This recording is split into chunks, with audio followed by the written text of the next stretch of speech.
This week, Joe Frost meets a frenzied 5-year-old with a 10-tantrum-a-day habit.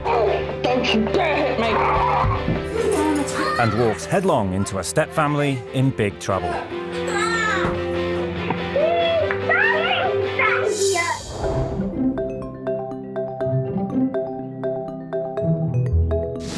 Meet Maria and her 3 kids, 11-year-old Jack, Chloe 6, and 4-year-old Demi. Last year, stepdad Scott moved into their South London home. And it's not a pretty sight. Jack attacks Chloe constantly, Chloe attacks Demi constantly, and it's like World War III breaks out. I do feel responsible because I feel that I've tried to make their behaviour better, I've tried to punish them, but it just isn't working. Maria's to blame for the way the children act, the way the children are.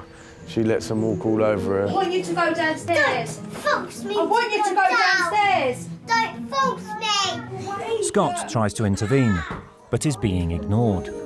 I feel as if I have to kind of listen to him because he's been living at my house for about 1.5 years, but sometimes I just don't want to listen to him because he ain't my dad. It's frustrating for me because I get kicked, punched, sworn at. Stop it! Shut up, you fat idiot. You're not my dad. You know, it just goes on and on. But it's not just the parents who are struggling with this new family dynamic. Scott's getting more attention than I am most. Like, before he come, I was getting quite a lot of attention, now I'm not. Sometimes when my mum don't give me any attention, I feel really sad. I need Joe's help now because things are just out of control. They're becoming literally unbearable, and I don't want to lose my relationship with Scott, and I don't want them to lose another father figure. Rising divorce rates mean that stepfamilies are the fastest growing family type in Britain today. 1 in 10 families is now a stepfamily. That's 500,000 families and almost 1 million children. Integrating these new families is a challenge that has become commonplace, but advice on how to do it is hard to find, leaving some families like Maria's desperate for help.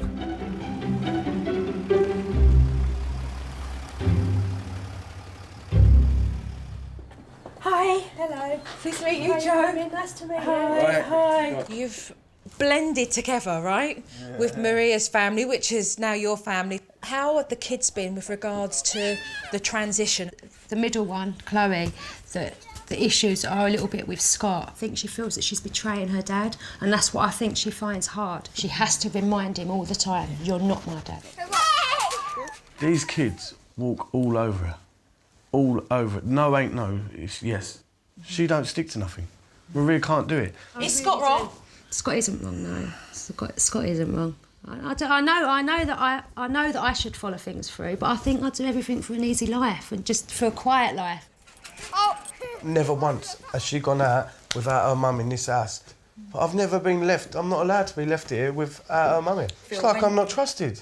Nobody needs to bring another family member up to babysit kids when their own stepfather is here to look after them for an evening. Why won't you allow Scott to raise the kids with you? Because he isn't their dad. I just find it hard. Let Scott tell my children what to do. Is Scott just here to pay the bills then?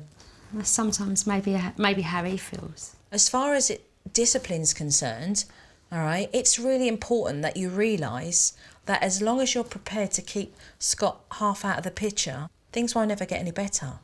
They won't get better. They will get worse. I can guarantee you that now.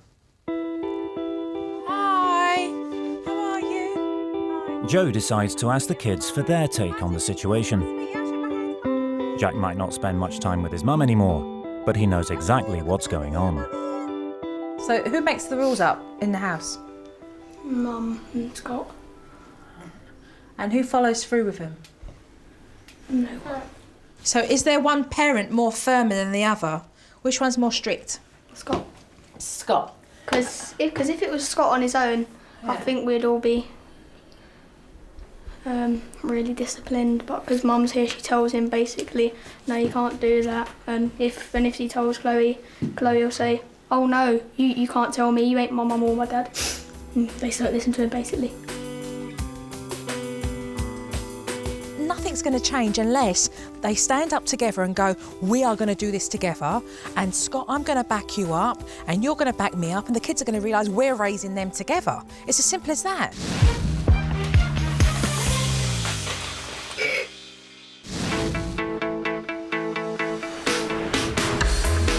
Not only is Jo visiting families at home, she's on the road, inviting mums and dads throughout the UK to walk in with their problems.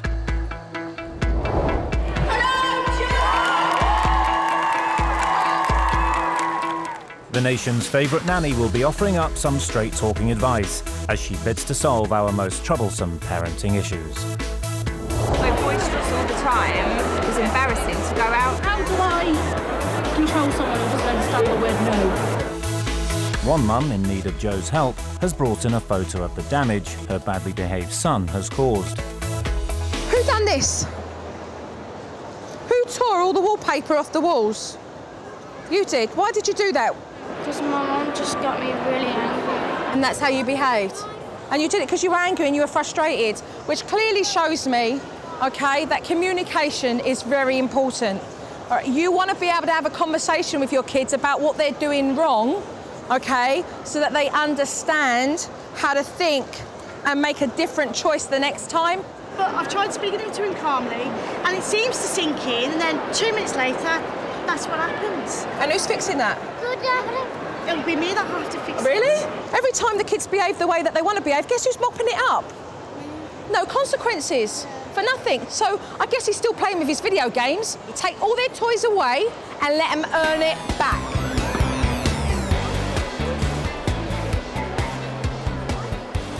How does the sister cope with sibling rivalry? Sibling rivalry? Yeah. The 5 months, the youngest, and the oldest is 3, and the 3-year-old keeps hitting the little one. When you bring home a new one, every child thinks, great, this little one's on sell or return, it's going back in a couple of weeks, and it's not the case. The reality is, all of a sudden, the child becomes threatened, which is a natural process for any child to feel. Once you start to allow your child to recognise that they're still able to do the things that they were doing beforehand, what'll happen is that they'll become more comfortable with that, and they'll get used to the idea of the younger one being around, and then you won't have that issue anymore. When a new baby arrives, it's perfectly natural for toddlers to become jealous. Make sure as parents you show them that you still love them. Encourage bonding time with their new sibling, and let them know that being a big brother or sister is a really special thing. There's one problem that crops up time and time again. Kids who refuse to go to sleep. Can you lie down for Mummy? Yes. Like 2-year-old Lucas, who just won't lie down. Night after night after night. It's just been awful. Lucas can wake up to 10 times a night. It could be anything from half an hour up to 2 hours sometimes to settle him. And it's just, I think, really hard to cope the next day with 2 children with no sleep or very little sleep. What we're seeing is basically signs of feeling just a little bit insecure. The separation anxiety at night time happens at 9 months and 18 months and again at 2. So do you want the good news? Yes, please. Yeah? 5 days. As simple as that. If you can trust me for 5 days, you will have this nipped in the bud. We're going to use my timed control technique, all right, which is doubling the time. So when you put him to bed and you kiss him good night, all right, you come out of the room, so he goes, no, no, and he starts to cry. You're going to leave it 2 minutes, and then you're going to go back in, okay? You're going to say nothing, but just put him down. Okay, and then you're going to come out and double it to 4. You're going to keep going. And what you'll do is teach this little one how to self-soothe. 5 days, it's a small period of time, okay, for something that's going to last a long time. Remember the steps? Coming up, Mum steps up as she sits Chloe down. And Joe gets to grips with a 5-year-old boy who's out of control.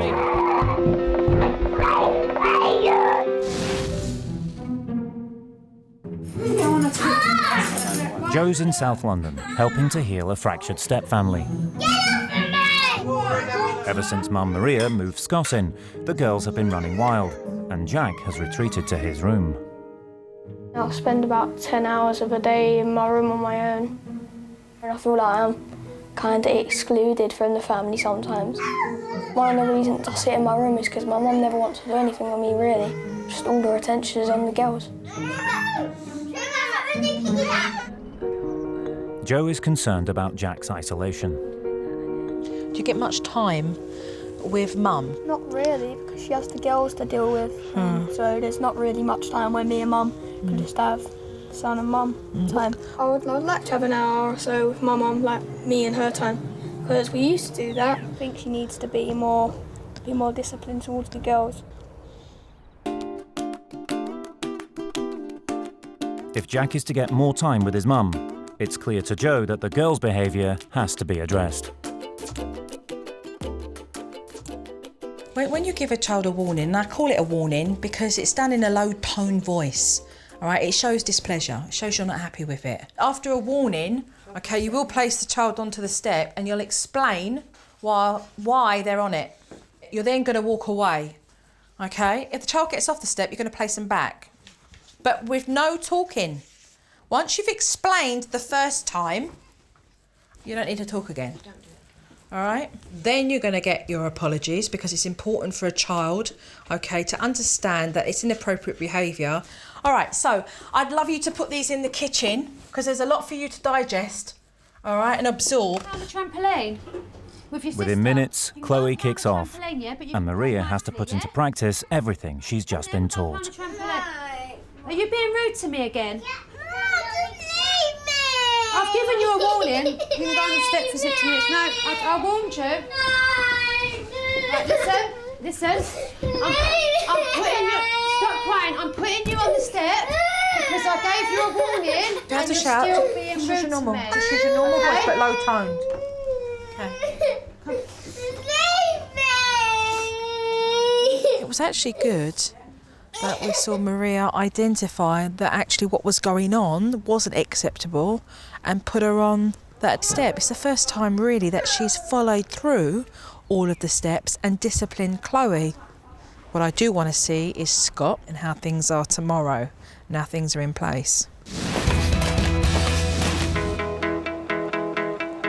Back at the Roadshow, Joe is helping the nation to become better parents. One recurring problem is that our little ones are refusing to eat a healthy, balanced diet. The variety of food that we eat is limited, and it has been since he was 2. Don't like that, don't want that. I'm just really worried about Mitchell's eating habit.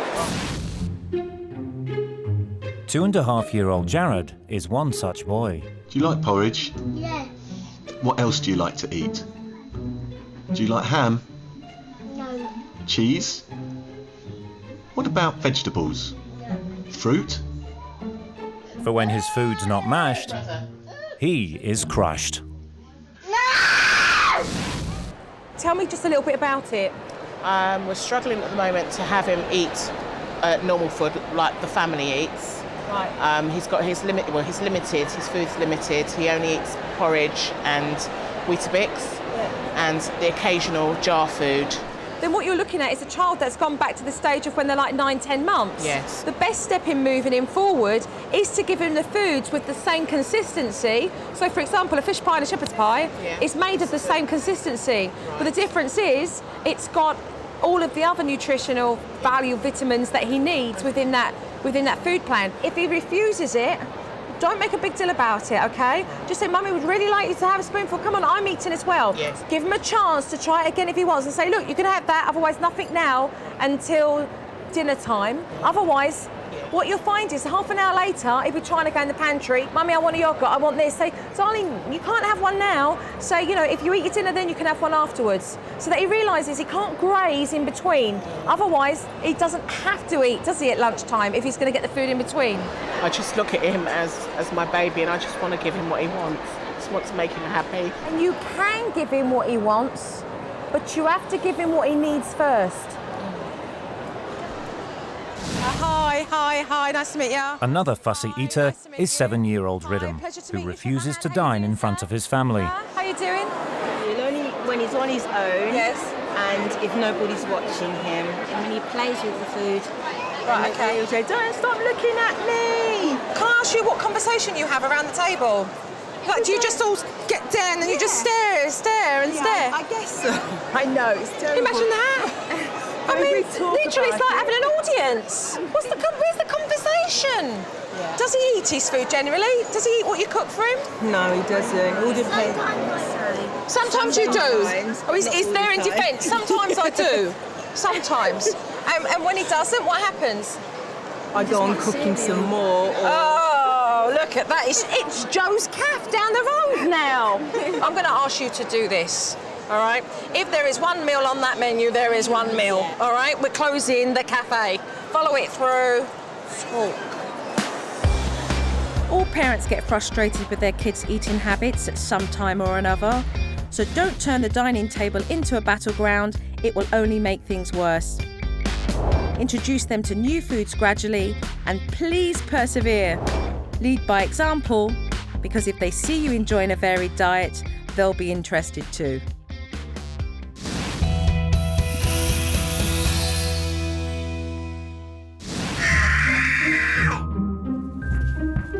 Meet Corey, an uncontrollable 5-year-old. He lives at home in Surrey with his mum, Emma, dad, Alex, and his 2 sisters, 15-month-old Alanis and 6-year-old Anya.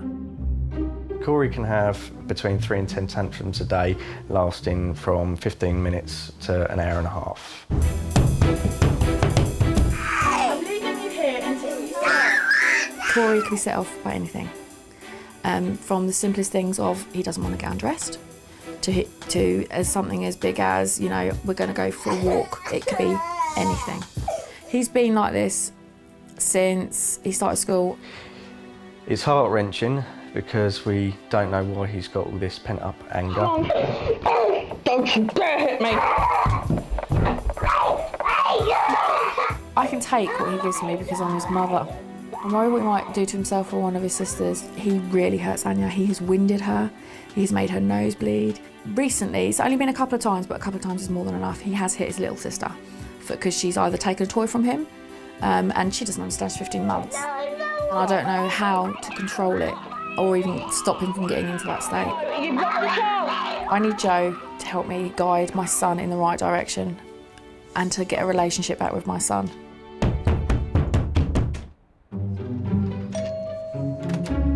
Hello. Hiya, nice to meet you. Hello. Hi, Joe. Hi, Emma. What's your main concern with Corey? Apart from the way he becomes, it's the way he is with me. You know, he will hit and punch. It's like, I don't know. I'm the one he can take it out on, and so I just don't understand why it's mainly focused at me. I get angry, and that I don't know why I get angry. I don't know why. So you snap and you shout. I don't feel like I'm his mum anymore. I feel like I'm just someone that shouts at him. Joe is concerned that rather than disciplining Corey, Emma is just screaming and shouting at him, which only goes to make things worse. She wants to hear what Corey has to say. Do you listen and do as you're told? But sometimes not. You're a big smiler. You're not the same little boy I saw on a video. No. No, when I arrived, I saw a little boy kicking and screaming and shouting. And I saw a mummy that was doing that as well.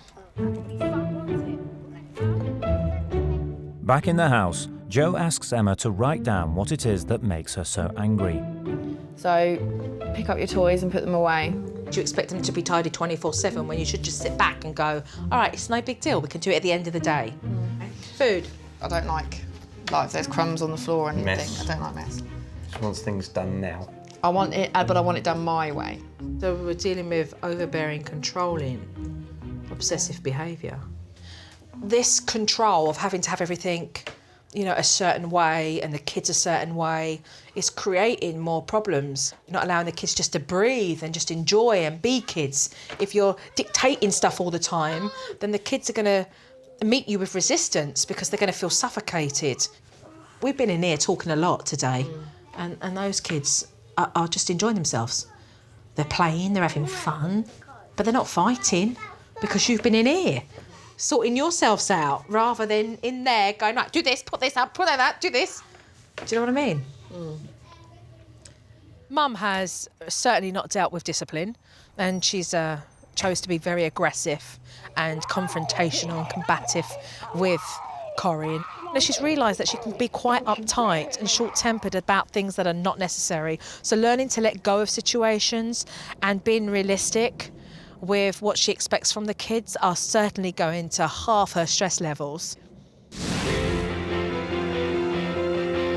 Coming up, Jo's back on the road where she meets a girl with a fear that's making her life a misery. Hi, nice to meet you. I want my phobias over and done with.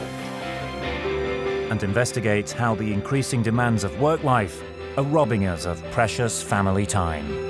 I definitely snap at the kids when I'm trying to get something done. Jo Frost is travelling around the country on her first ever roadshow, helping families get their lives back on track. A problem she often encounters is children's fears. 1 in 3 kids will develop a fear at some time or another, the most common being of blood, the dark, and animals. But for 10-year-old Taylor, her childhood fear has become debilitating. I feel like I'm missing out on stuff, and that's why I want my phobias over and done with. We went for a bike ride in the New Forest, and I walked with my bike beside me. Why was that? Because there were so many dogs and horses. What did you feel that if you got on your bike they would attack you? Yeah, I thought if I got on my bike they would chase me. Tell me why you're here. When I see a dog or sometimes a cat or horse or cow, I try running away. Right. So you get really nervous then when you're around animals? Yeah. Okay. What is it that you're fearful of when you see a dog, for example? I get worried that one might bite me or Right. just pounce up at me. So has a dog ever chased you, or has a dog ever run near you? Yeah. I was at the common once and a dog bounced up at me. Right. And it scared you? Yeah. Natural instincts is fight or flight, okay? So when you see something, your adrenaline goes, and when your adrenaline, which is the chemical in your body, starts to work, it makes you feel like you're either going to fight or you're going to flight and you're going to leg it, you're going to run miles away from it, because that's the adrenaline. But what adrenaline does as well, Taylor, is that it makes your heart go really fast. You feel that? Your heart beat fast, and then you feel like you can't breathe and you hyperventilate. So learning to breathe through that and to work through the anxiety would really help you, and you can start to do that from a distance and then work closer and closer. Me and my mum were gonna try and work through this phobia together.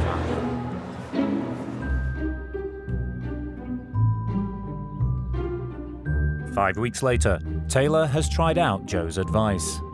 Have you got some good news for me? Yeah. Since I last come and saw you, yes, I've been to parks and I've been to my auntie's house who's got a dog. And I've been up to the cage and I've been stroking it behind the bars. That's wonderful. Yeah. I mean, that's truly wonderful. That's a big step for you. So having now stroked the dog, how do you now actually feel about dogs at the moment? Well, at the moment I feel less scared of dogs. I feel like really secure and I feel good about myself. Well done, Taylor. You're doing absolutely brilliant. Okay. Bye, darling. Bye. She's been using the breathing techniques, haven't you, that Jo advised, and she's been working really well with that because it's stopping her from running away. So it's absolutely brilliant.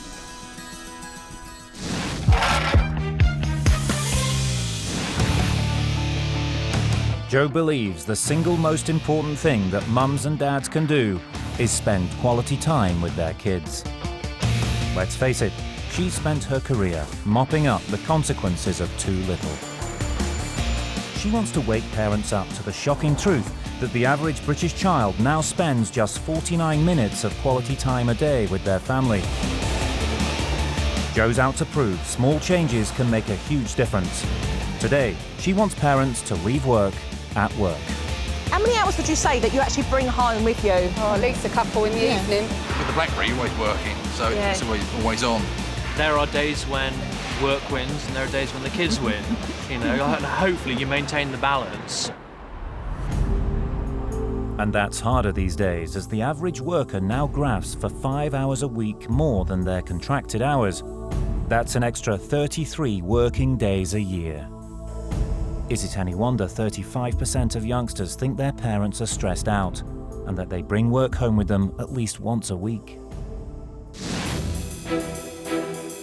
Claude Knight, a director of the charity Kidscape, has seen the impact of parents distracted by work. We certainly have seen an increase in children and young people phoning us about the lack of time in family life. Many serious problems that children have, there are signs and symptoms to notice. And if you are very, very busy, you might miss some very vital clues. And how do working parents feel? How do you juggle? How do you Cirque du Soleil and spin the plates? Well, being very patient, I think, and trying to get them to wait whilst you're sort of checking your BlackBerry and checking your emails, unfortunately. How do you release that feeling of guilt then every day? Well, you have to internalise it. You take it with you. And that guilt is there. Being a parent makes you feel guilty most of the time about something. We've got to try and find a way of juggling and time management between work and parenting. And I think sometimes that's where we struggle. The reality is the work's not going to go away, but what we want to go away is the guilt. Being able to find time with your kids so that you can be consistent and your kids get from you what they need and you feel great as a parent having that time with them is the answer. So can Joe get self-confessed workaholic Davinia to leave her work at work? No, can't play games on this. Davinia and her husband have 2 children, 5-year-old Ollie and Seb, who's 3. I definitely snap at the kids when I'm trying to get something done and they're saying, excuse me, mummy, very politely, and I have to sort of usher them off so that I can finish. Mummy's got the phone in her hand, and when she's got it in her hand, we say boo, and she drops her phone. Joe sends Davinia a video message explaining what she wants her to do. When you come home from work, I want you to spend the first 30 minutes with your kids having quality time with them with everything switched off. And before they go to bed, you're going to spend a quality 30 minutes with them also. I think it's going to be difficult to break the habit of coming home and being on the phone and checking your mobile and checking your emails, but I think the kids will love it, and I think it's a great idea to spend some time with them, and they'll appreciate it a lot. He's coming! Davinia follows Joe's 30-minute rule for 3 consecutive nights. The brain is weird. It was difficult not to have my phone to hand. The guilt thing of not being able to check emails straight away was playing on my mind a bit, and a little bit daunting to try and break the habit of what I'm used to doing. We have found the new rule absolutely brilliant. It's very exciting for the kids to have mummy come home and spend half an hour straight away just playing with them. To fly over to me and then we'll put them in the pirate. When mummy's coming from work, she plays with me. It is very achievable to spend that time with them and then to work around it after. But I would definitely recommend this to any of my friends with kids. I like playing with mummy!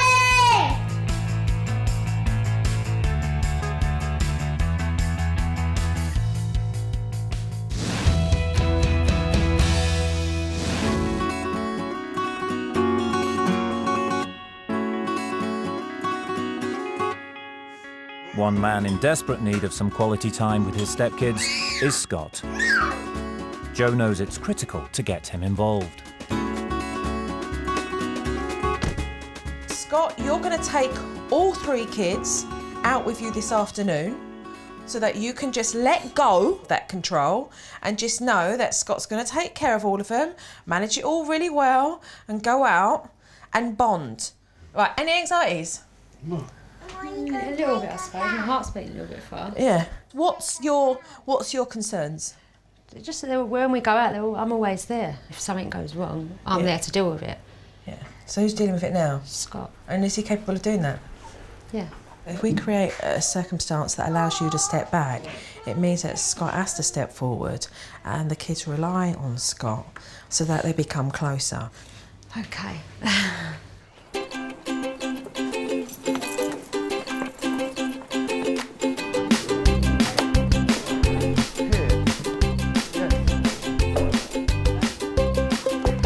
Chloe and Scott's relationship has certainly been up and down purely because it's been very hard for Chloe to accept Scott as part of the family. And I believe experiences, as what we're doing now, just allows their relationship to grow.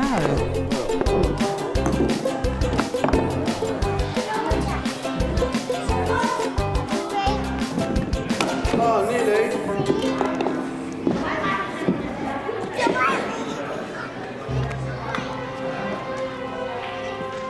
Tell me what just happened over there. She ran at me, jumped up and kissed me. That weren't me doing it to her. She ran at me, jumped up and kissed me on the lips, big kiss. And that was a shock, that was a shock. That was a shock, but nice, She right? ran A back nice and shock. Don't ever underestimate the importance of being able to hug and to kiss and to show affection to children, because that's what shows them that you're loved. So, you know, you've got to break down that wall and be the big bear that I know that you are. Okay. Did you have a nice time? Yeah? You have a nice time? Yeah. Oh, it's nice to have you back though, but it is nice to have a bit of peace sometimes. How we got in, I picked her up and gave her a cuddle and a kiss, and then from that next hour she ran at me and just jumped and cuddled and kissed me. Oh, all right, I'm well enough here now. Why are you crying? It's like a weight's been lifted off my shoulders, you know. Now I'm not on my own. And even though I've been with Scott for 2 years and he's lived it for a year, I have felt like I am on my own because I felt like I had to do everything. And it is hard knowing now that he's there and I've got that help. It's nice to know that he feels that way about my children. But do you know what? I can't thank you enough. You've been here for 2 days and it's like a weight's been lifted and everything just seems to be like a lot better. Really nice to leave them on that note of just being huggy and kissy and really affectionate. I mean, they needed that tonight. What I'm really hoping now is Mum going out, whether it's round to her mum's for an hour or out with her friends, leaving Scott with the kids to parent. Coming up, can Scott cope when Mum agrees to leave him home alone with the kids for the very first time? I want Mummy to put me to bed. Will Joe be able to put an end to Corey's frantic temper tantrums? And she meets a boy with a hobby that's causing him real heartache. Everyone in my class bullies me. Jo Frost is out and about with her very first Roadshow, helping the nation to become better parents. Next up, a parental landmine that every mum and dad has to step over. I want to know about potty training, how to initiate potty training. She will not sit on the potty. She won't even sit on the toilet. How old is she? She's 2. She's 2? Yeah. Okay. The lady over here has asked a wonderful question, actually. How do you potty train your children? The bladder doesn't exercise any control until at least 18 months. So if you try to potty train your child before 18 months, okay, you're not going to get the successful results. So the most important thing to do when you're potty training your child is to check first in the afternoons when they wake up from a nap whether their nappies are sodden, whether they're really wet. If they are, that's a very clear sign that they're not ready, okay, to be potty trained. If you find during their nap times their nappies are particularly dry, then what you can do is initiate potty training. What's important also is to make sure that when you make a decision to do it, you're going to do it and follow through. No excuse of, well, we're going to the supermarket, I'll quickly put a nappy on them. That doesn't work, okay? They're either feeling that they're in big boy pants and knickers or they're in nappies, okay?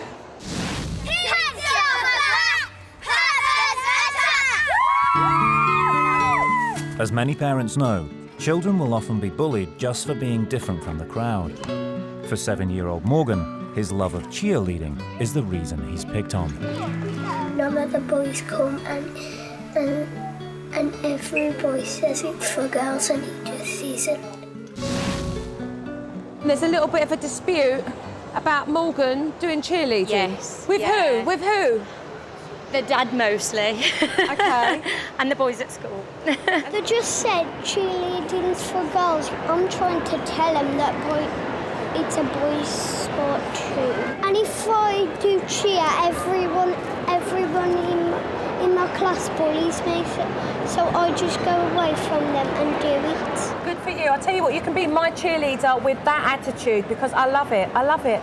If the boys, okay, get very nasty with you and they say hurtful things, I want you to make sure that you let your parents know and you let your teachers know, okay? So if I become the referee between you and the husband about whose side I'm on for this, I've got to say I'm on Morgan's side. Oh, there you go, Okay, Morgan. I'm here to vote for Morgan. Yes. He loves it, he's enjoying it, you know, so have fun with it. Yeah. All I can say is carry on pom-pomming. Thank you.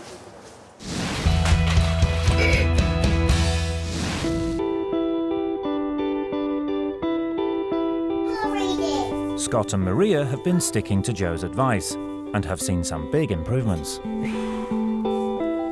This is the most I've seen Jack for ages, because he's usually up here and he's downstairs. It's nice because he's doing everything. He's eating downstairs. He's just everything's downstairs. You know, I haven't got to keep calling him to come down. It's so much. It's made it so much easier. It is. It's really good, isn't it? Whose turn is it? Is it mine? Yeah. But this once divided stepfamily has been left with some homework that could push them to the limit. Before Joe arrived, Maria didn't even trust Scott to babysit her kids. But now she's going out, and Scott is going it alone. When you go out to a pub with your mates for 4 hours, what's the deal? Why's your mum got that? I'm just worried though. I think he'll have trouble getting Demi in bed maybe. Chloe might play up a little bit. I ain't worried at all. What can there to be worried about? There's 3 kids. It's just normal. But it's not all plain sailing. Oh, listen, that's a bit of a stupid game, innit? Get down, Chloe. Above. Go and sit down. Sit down. I want Mummy to put me to bed. After a few teething problems, Scott gets the girls to bed, and Maria returns to a peaceful home. Hiya. Everything all right? Put in the bed, she went straight to sleep. So that was all right then? Yeah. Everything's cool here then? This is another new chapter, hopefully, and things are looking up.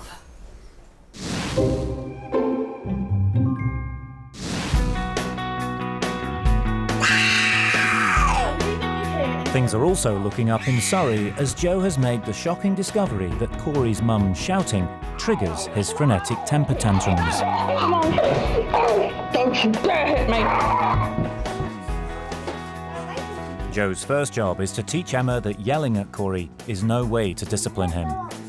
Why is it important to not shout or yell at the kids when you're giving them a warning, Emma? You're showing the kids that, you know, the answer's not in shouting, and it's not okay to shout. Because everything we do, they think if they can do it, because if we do it, they do it. No, leave me alone. Joe takes Emma outside to practice through role-playing with her husband, Alex. How do you give a warning? You would go to their level, keep eye contact with them with a stern voice, but not loud and shout. Correct. Okay. Emma, I want you to tell Corey right now to put down the magic marker. Corey, I would like you to put down the magic marker, please. Corey, I'd like you to get off the trampoline now, please. No. Corey, this is your warning. I would like you to get off the trampoline now, please, or I will put you on the step. You did it very well. I think you are grasping it. No.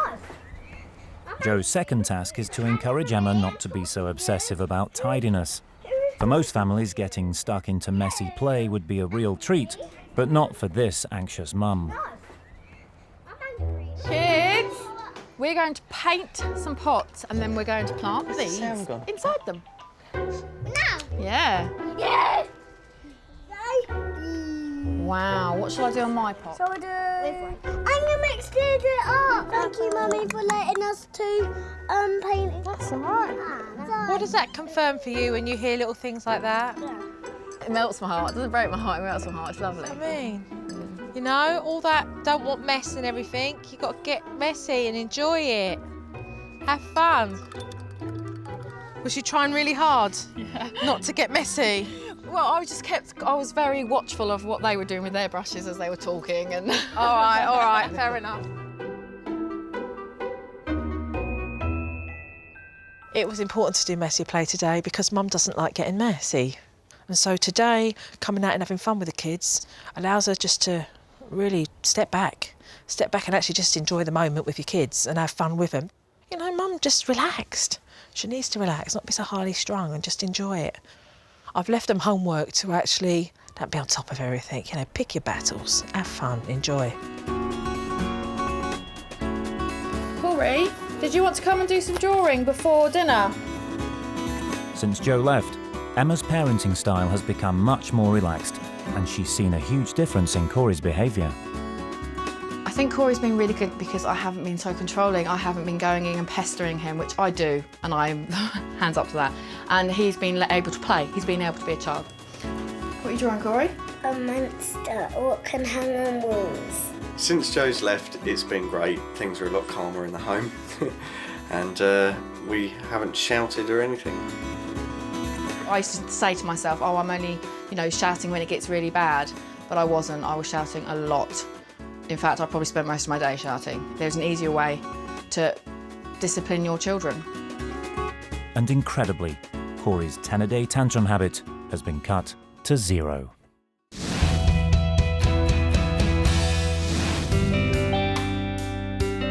Four weeks after she left, Joe is returning to see how this once-warring stepfamily is getting along.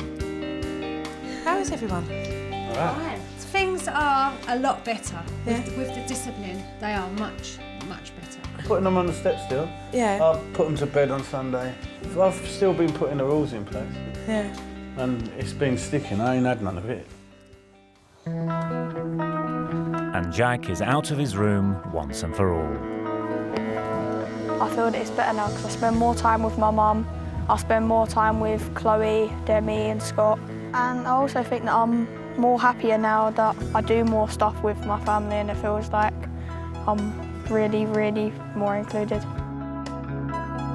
And it's not just Jack who now feels part of the family. The more Scott is like this with the girls, the more she'll feel that protection from him, you know? Him and Chloe have definitely bonded so much better. Yeah, definitely. She's just so lovely to talk to. I never ever thought I'd see that from her. She's very much a daddy's girl. Everything's daddy. Overall, I mean, they've taken the advice, they're doing really well. Good work done. I guess on to the next family.